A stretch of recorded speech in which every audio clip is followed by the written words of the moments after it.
Sebelumnya, perkenalkan saya Salsabila selaku host di episode pertama hari ini. Episode hari ini kita bakal ngebahas tentang TBC. Pastinya sahabat Salamun semua udah nggak asing ya sama yang namanya TBC. Nah, di Indonesia ini TBC merupakan kasus terbanyak di dunia loh. Nah, untuk menanggulangi hal ini, pemerintah juga sudah melakukan banyak hal untuk melakukan penanggulangan terkait penyakit ini. Untuk membahas lebih lanjut mengenai penyakit TBC ini, tentunya saya nggak akan sendiri di podcast ini. Kami sudah bersama dengan Bapak Dokter Spesialis Paru dari RSAU Dr. Muhammad Salamun. Halo dok, selamat datang di episode pertama podcast Sarehat Salamun Rekan Sehat. Boleh dok untuk perkenalkan diri terlebih dahulu? Baik, terima kasih Mbak Sabila. Saya Dr. Rahmat Andriadi, spesialis paru yang bertugas di Rumah Sakit Salamun. Iya, oke. Untuk yang selanjutnya mungkin kita langsung aja nih ya dok, ngebahas seputar penyakit TBC. Nah, bisa dijelasin terlebih dahulu nggak dok mengenai TBC ini penyakit seperti apa? Dan apa sih sebenarnya yang terjadi di dalam tubuh kita ketika kita mengalami penyakit TBC? Baik, terima kasih.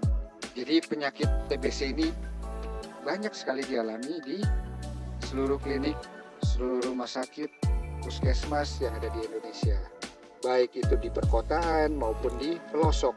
Ya. Jadi Indonesia ini merupakan peringkat ketiga setelah Cina dan India, di mana di seluruh dunia itu hampir 10 juta orang terinfeksi menderita penyakit TBC dan 1 jutanya itu ada di Indonesia gitu. Nah, untuk di Jawa Barat sendiri dari skala nasional, Jawa Barat merupakan peringkat pertama pasien penderita TB terbanyak di Indonesia. Untuk penyakitnya ini merupakan penyakit yang sudah lama sekali dan sudah ada di zaman Mesir kuno juga sudah ditemukan ya dari pemeriksaan arkeolog itu ditemukan pada bumi fosil.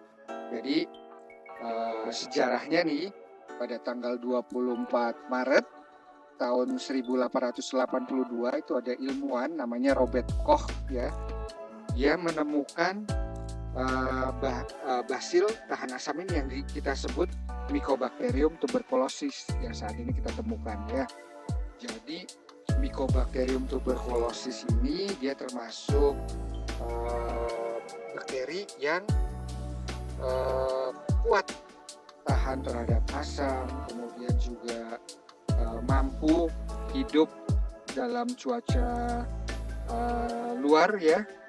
Kemudian dia memerlukan oksigen yang tinggi. Makanya Mycobacterium tuberculosis ini sering diderita di organ paru-paru. Walaupun nanti di organ lain dia juga bisa menginfeksi ya. Jadi klinisnya kalau pasien itu atau penderita itu terkena kuman TBC, itu yang paling dirasakan adalah batuk lama, batuk lebih dari 2 minggu ya. Sudah diobati berbagai macam obat, tapi tidak sembuh. Kemudian selain batuk, apalagi yang dirasakan adalah sesak napas.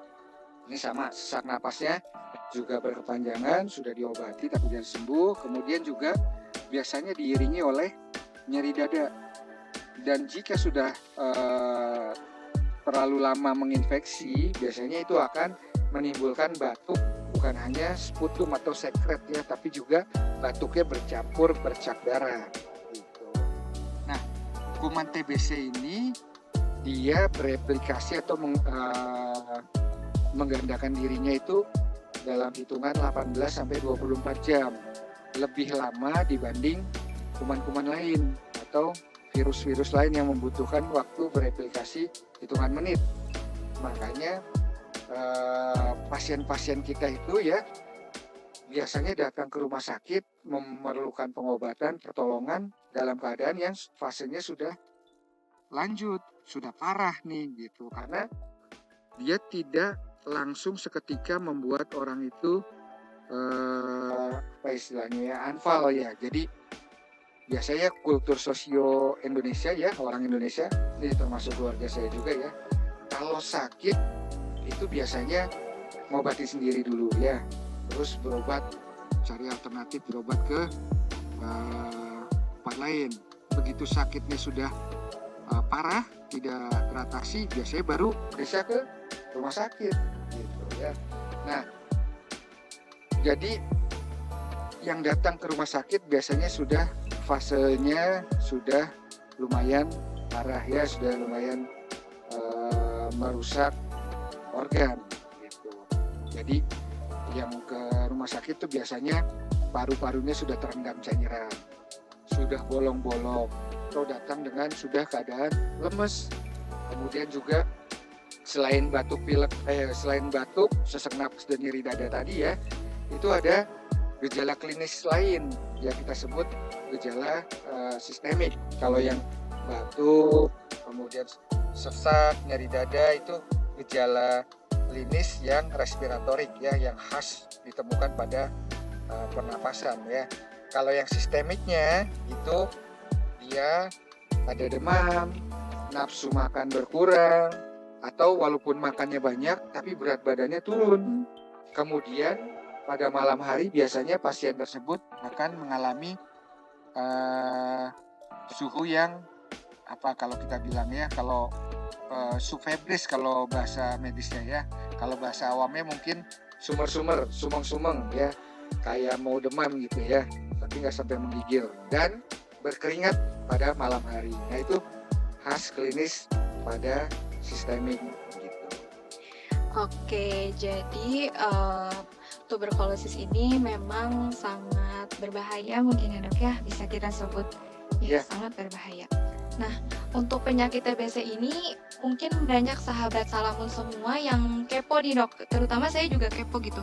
Sebenarnya penyebab dari penyakit TBC ini tuh apa sih gitu? Apa karena pola hidup atau karena perilaku atau karena apa gitu dok?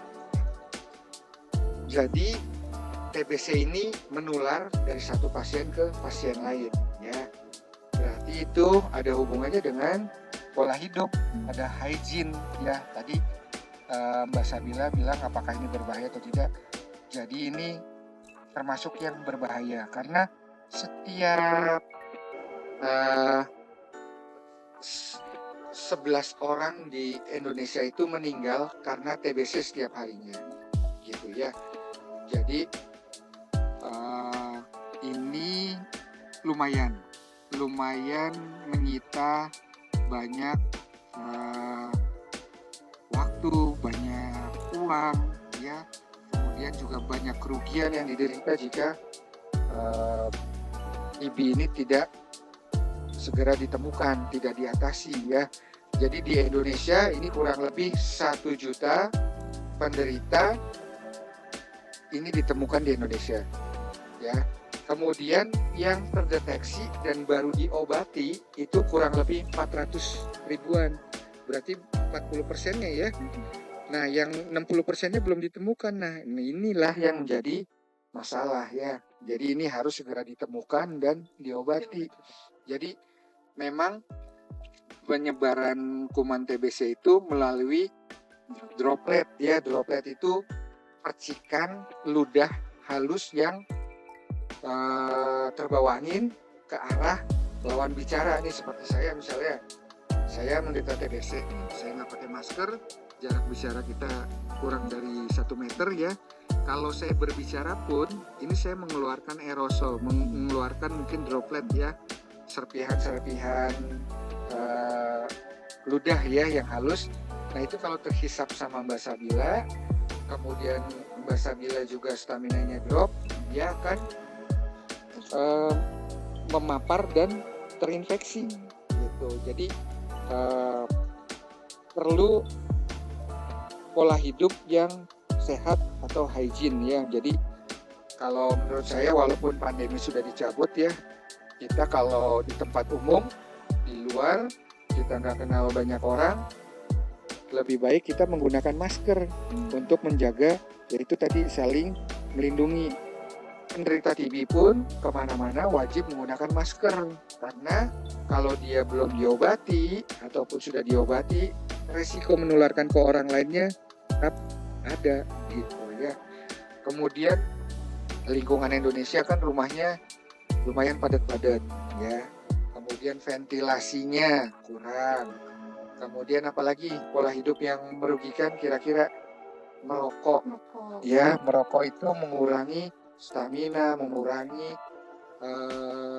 kekebalan tubuh sel paru. Jadi setiap ada kuman atau bakteri yang masuk ke tubuh itu bisa jadi penyakit. Kemudian apalagi narkoba, ya banyak sekarang selain pengguna rokok, pengguna narkoba itu juga rentan terhadap penyakit ini. Kemudian penyakit apalagi? Penyakit komorbid lain. Kalau pada usia lanjut ya, kebanyakan itu mereka pasien usia lanjut menderita apa? Penyakit paru obstruksi kronis. Kemudian penderita gula, kencing manis atau DM ya, itu juga rentan terhadap infeksi bakteri TB. Jadi bakteri TB ini dia menular dari orang yang TBC paru aktif ya. Selain dia menularkan menjadi TBC paru, dia juga bisa menyerang organ lain selain paru. Bisa kelenjar, bisa kulit, bisa mata, atau organ yang lain. Nah, tadi kan untuk pencegahannya udah ada nih, kita harus hygiene, terus pakai masker juga. Terus kalau misalkan emang sudah kerasa ada gejala, boleh langsung periksa kesehatan ke fasilitas kesehatan terdekat gitu ya dok. Nah, jika memang sudah terkena TB nih, untuk pengobatan dari TBC ini untuk orang dewasa ataupun anak kecil nih, apakah ada perbedaan atau tidak gitu? Ya, tentu ada perbedaan ya. Jadi perbedaan dari diagnosis ya, kemudian perbedaan dari terapi ya. Jadi kalau pada orang dewasa itu penegakan diagnosis, goal diagnostiknya adalah penemuan kuman bakteriologis, penemuan Mycobacterium tuberculosis ini dari pemeriksaan TCM. TCM itu tes cepat molekular atau expert gene ya, gene expert. Nah itu dia mendeteksi adanya kuman TB dan mendeteksi apakah masih sensitif atau resisten terhadap obat TB standar ya. Jadi penegakan diagnosisnya selain dari anamnesis, kemudian pemeriksaan fisik, ditambah goal diagnostik standarnya adalah pemeriksaan tes cepat molekuler, yaitu pada dewasa. Sedangkan pada anak-anak, penegakan diagnosisnya ini berdasarkan scoring. Jika didapatkan gejala klinis tadi, anaknya demam terus, batuk terus, kemudian ada kontak erat dengan orang tua yang menderita TB, ya karena pasien TB anak itu biasanya mendapatkan atau terinfeksi TB-nya itu biasanya berasal dari orang tua, orang dewasa. Apakah itu orang tua yang mengasuh, atau baby sisternya, atau kakek neneknya yang mengasuh, atau orang sekitar yang dekat ya, yang sering kontak dengan pasien anak TB ini ya. Kemudian selain anamnesis, kemudian juga kontak erat, itu kalau pada pasien anak selain scoringnya itu adalah pemeriksaan tuberkulin, tes mantuk. Jadi diberikan tes tuberkulin ya, disuntikan di bawah kulit. Jika dia mengalami indurasi lebih dari 10 mm, ada kemerahan, bengkak, maka dinyatakan positif. Nah, kalau pada penegakan diagnosis TB anak itu menggunakan scoring. Kalau dewasa menggunakan tes cepat molekular tadi ya, gitu. Terus untuk pengobatannya, ini pengobatannya kita lihat dulu ya dari penemuannya tadi ya. Kalau orang dewasa, ini kalau misalnya hasil tes cepat molekularnya misalnya didapatkan TB-nya, kuman TB-nya terdeteksi, kemudian kita lihat lagi apakah masih sensitif atau tidak sensitif terhadap obat rifampicin atau INH. Nah itu baru kita lakukan terapi. Kalau misalnya masih sensitif, kita dapat melakukan pengobatan dengan obat OAT standar gitu. Kalau pada pasien anak Itu ada paket TB ya, pengobatan paket TB standar yang untuk anak gitu. Untuk jangka waktunya pengobatan ini memang panjang, membutuhkan waktu 6 sampai lebih ya. Jadi tergantung nanti dari evaluasi selama perjalanan pengobatan gitu. Oke, tadi kan dokter juga sempat menyinggung terkait resisten obat nih dok. Nah, kalau misalkan pasien TB-nya ini udah resisten obat, apakah nantinya dia jadi tidak bisa sembuh atau dosis obatnya nih yang ditingkatkan atau jangka waktu pemakaian obatnya lebih lama? Nah, ini yang penting ya. Jadi sekarang selain TB paru, itu ada masalah lagi yang kita hadapi, yaitu TB paru resisten obat. Ya, TB paru resisten obat ini ada beberapa penyebab ya. Yang pertama, penyebab yang paling sering apa? Pasiennya itu bandel, berobatnya nggak teratur, sering putus, ya, sering.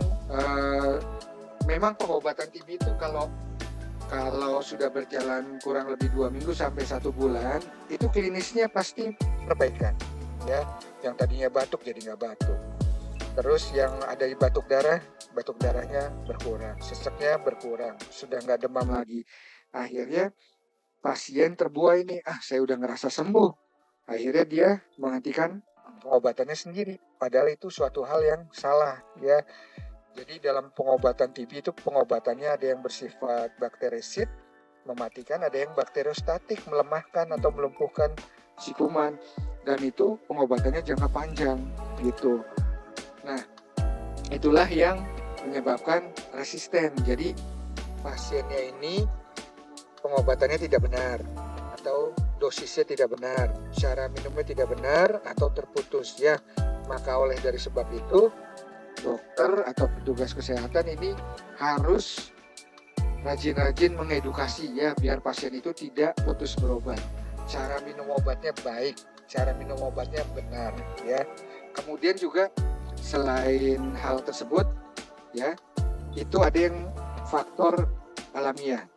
Memang di alamnya itu memang ada genetik TBC yang memang sudah resisten obat. Tapi yang paling sering adalah pasien yang cara minum obatnya tidak baik dan tidak benar ya. Nah, itu harus dihindari. Kemudian pasien TBRO atau resisten obat ini masih bisa diobatin gitu. Jadi memang ada mitos TB itu sulit diobatin ya. Nah, ini mitos. Sebenarnya TB itu ada obatnya dan bisa diobati sampai sembuh, sampai tuntas gitu ya. Tergantung dari pasiennya patuh apa enggak gitu. Kemudian memang memerlukan pendukung ya. Kalau istilahnya apa ya, support system ya. Support system baik itu dari keluarga, dari teman, itu harus mendukung gitu. Kalau dari keluarga apa? Dari PMO, pengawas minum obat. Kalau minum obat itu jam 7, diingetin jam 7 diminum obatnya gitu ya. Kemudian cara minum obatnya benar apa enggak? Kadang kita bilang kan pengobatan TB itu memang dosisnya lumayan ya, terus jumlahnya banyak. Kita bilang sekali minum 3 tablet. Tapi masih juga ada yang salah. Sekali minum 3 kali 1 tablet. Jadi harusnya 1 kali minum itu di pagi hari, misalnya 3 tablet sekaligus. Tapi ini diminumnya sehari 3 kali. Pagi sekali, siang sekali, malam sekali. Nah itu kan udah nggak benar ya. Jadi pengawas minum obat itu perlu juga ya. Kemudian itu dari pasien yang patuh ya. Pasien yang nggak patuh juga ada. Jadi cuma nerima obatnya aja, terus disimpan nggak diminum obatnya gitu. Jadi TB resisten obat bisa diobati, tentu dengan regimen yang berbeda. Jadi bukan standar lagi. Jadi ada obat tambahan, tidak menggunakan obat yang standar dengan TB biasa ya. Jadi pengobatannya lebih banyak dan biasanya agak lebih panjang memang. Begitu. Jadi emang untuk TBRO ini memang masih bisa sembuh ya, asal tidak bandel gitu ya, nggak putus pengobatannya juga. Terus selain itu juga ada pendamping minum obat juga ya Pak Dokter. Nah, support system ya perlu dari keluarga, dari teman-teman. Iya, jadi lingkungan yang mendukung itu bisa mendukung kesembuhan orang yang terkena penyakit TB. Nah, selain dari orang yang terkena penyakit TB ini, untuk kita-kita yang belum atau tidak tahu gitu kita terkena penyakit TB atau tidak, ada nggak sih Dok cara untuk mendeteksi dini penyakit TB ini? Ya, ada screeningnya ya. Jadi screening TB ini dapat dilakukan di fasilitas kesehatan tingkat pertama FKTP. Bisa itu di puskesmas ya. Itu dengan kalau kita kontak atau ada keluarga kita yang menderita TB, kita bisa ke puskesmas, bilang sama dokternya, saya mau screening. Insya Allah itu pasti akan di screening karena salah satu program dari Kemenkes adalah penemuan secara aktif ya. Jadi selain orang yang datang ke kita, kita pun juga mencari. Misalnya keluarga Mbak Sabila ada yang menderita TB dan dalam pengobatan TB. Kita pasti akan mengedukasi pasien untuk men-screening satu keluarga yang satu rumah, yang satu atap. Ya, kita akan memotivasi dan mengedukasi bapak ibunya yang satu rumah atau anak-anaknya yang satu rumah, bawa ke puskesmas untuk dilakukan screening. Gitu. Ya, screening ini bisa melalui pemeriksaan fisik, pemeriksaan dahak, kemudian pemeriksaan ronsen gitu. Jadi untuk deteksi dini juga bisa dilakukan oleh screening gitu ya. Ya. Nah, wah, alhamdulillah ya Pak ya pembahasan hari ini tuh banyak banget gitu. Alhamdulillah dari yang saya nggak tahu jadi banyak tahunya gitu. Tentunya untuk sahabat Salamun semua juga kita bisa jadi tahu gitu seputar penyakit TB ini dari mulai tadi penyebabnya, gejalanya, sampai ke TBRO juga tadi dibahas.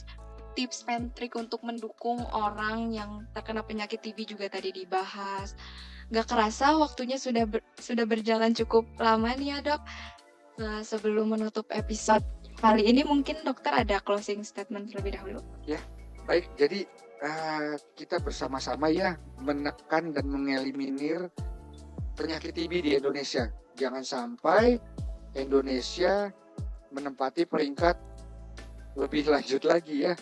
Cukup deh di peringkat ketiga. Syukur-syukur bisa hilang tuntas di 2030 ya. Kita ada program pengentasan TB di 2030. Jadi kita bersama-sama bukan hanya stakeholder, bukan cuma dari pemerintah, bukan cuma dari tenaga kesehatan, tapi kita bersama-sama menemukan penderita TB, mengobati dan mengeliminir bersama-sama. Nah, untuk menjaga biar kita yang masih sehat ini tidak tertular ya, tentu jaga pola hidup ya, pola hidup yang sehat, olahraga nih, anak-anak muda sekarang ya, banyak anak muda tapi lanjut usia ya. Olahraganya cuma di jempol. Jadi harus tetap olahraga. Bangun pagi, bersihin kamar, bersihin spraynya, kemudian olahraga di luar, berjemur, jangan bangun tidur yang dicari HP ya, olahraganya langsung jempol. Terus apalagi? Tidak merokok ya. Mungkin episode berikutnya bahaya rokok ya, rokok biasa maupun rokok elektrik ya. Boleh. Anak-anak muda sekarang nggak zamannya lagi ngerokok itu keren ya. Ngerokok itu sumber kebangkrutan ya. Betul. Jadi kalau mau keren tidak merokok. Gitu. Setuju. Oke, mungkin closing statement seperti itu. Iya, oke. Terima kasih banyak Dok atas ilmunya. Semoga dari banyaknya pembahasan kita di episode pertama hari ini bisa bermanfaat bagi sahabat Salamun semua dimanapun kalian berada. Karena semakin cepat diketahui, semakin mudah untuk diobati. Yuk lebih aware lagi mengenai penyakit TBC. Nah, untuk episode selanjutnya ini mau pada bahas apa nih sahabat Salamun? Boleh komen di bawah yang banyak ya. Jangan lupa subscribe dan like channel ini. Podcast Sarehat. Gini Pak. Sarehat. Salamun. Assalamualaikum. rekan sehat. Iya, biar nggak ketinggalan info-info selanjutnya. Saya Salsabila bersama Dr. Rohmat Andriadi SPP FISR pamit undur diri. Salam sehat bersama Salamun mengudara. Wassalamualaikum warahmatullahi wabarakatuh.